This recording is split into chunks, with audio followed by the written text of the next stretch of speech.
തിരുവനന്തപുരത്ത് CPIM പ്രവർത്തകർക്ക് നേരെ BJP ആക്രമണം. വെഞ്ഞാറമൂട് മൈലക്കുഴിയിൽ CPIM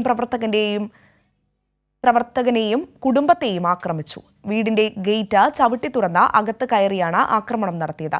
വിവരങ്ങളുമായി വിജിൻ വായന്തോട് തിരുവനന്തപുരത്ത് നിന്ന് ചേരുകയാണ്. വിജിൻ, എപ്പോഴായിരുന്നു സംഭവം? അക്രമികളെ കണ്ടെത്താൻ സാധിച്ചിട്ടുണ്ടോ? അഞ്ജന, ഇന്നലെ രാത്രിയാണ് BJP പ്രവർത്തകർ CPM പ്രവർത്തകനായ ആനന്ദിന്റെ വീട്ടിന്റെ ഗേറ്റ് തല്ലി തകർത്ത് വീട്ടിനകത്ത് കയറി അച്ഛനെയും അമ്മയെയും ആനന്ദിനെയും മർദ്ദിച്ചത്. ഒപ്പം തന്നെ വീട്ടിന്റെ ജനൽച്ചില്ലുകളും വാതിലുകളും തകർത്തിട്ടുണ്ട്.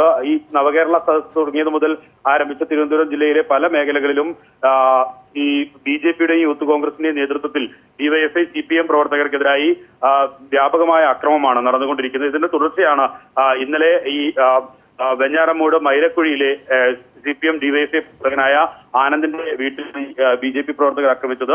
3ഓളം വരുന്ന BJP സംഘമാണ് ഈ അക്രമം നടത്തിയത് എന്നാണ് മനസ്സിലാക്കുന്നത്. സ്ഥലത്ത് വെഞ്ഞാറമൂട് പോലീസ് ഇപ്പോഴും തുടരുകയാണ്. സംഘർഷ സാധ്യത കണക്കിലെടുത്ത് ശക്തമായ പോലീസ് സുരക്ഷ അവിടെ ഏർപ്പെടുത്തുകയും ചെയ്തിട്ടുണ്ട്.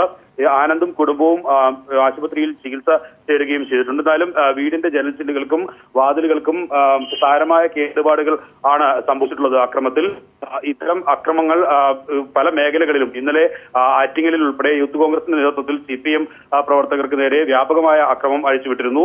പല വീടുകളും കൗൺസിലർ ഉൾപ്പെടെയുള്ള ആളുകളുടെ വീടുകൾ ഉൾപ്പെടെ ആക്രമിക്കുന്ന ഒരു നിലയിലേക്ക് യൂത്ത് കോൺഗ്രസ് പ്രവർത്തകർ കടന്നിരുന്നു. ഇതിന്റെ BJP പ്രവർത്തകരും ഇത്തരത്തിൽ CPM പ്രവർത്തകരെ ഈ കഴിഞ്ഞ ദിവസം നവകേരള സദസ് തിരുവനന്തപുരത്ത് പ്രവേശിച്ചത് മുതലുള്ള അക്രമമാണ് ഇപ്പോഴും തുടർന്നുകൊണ്ടിരിക്കുന്നത്. അഞ്ജന.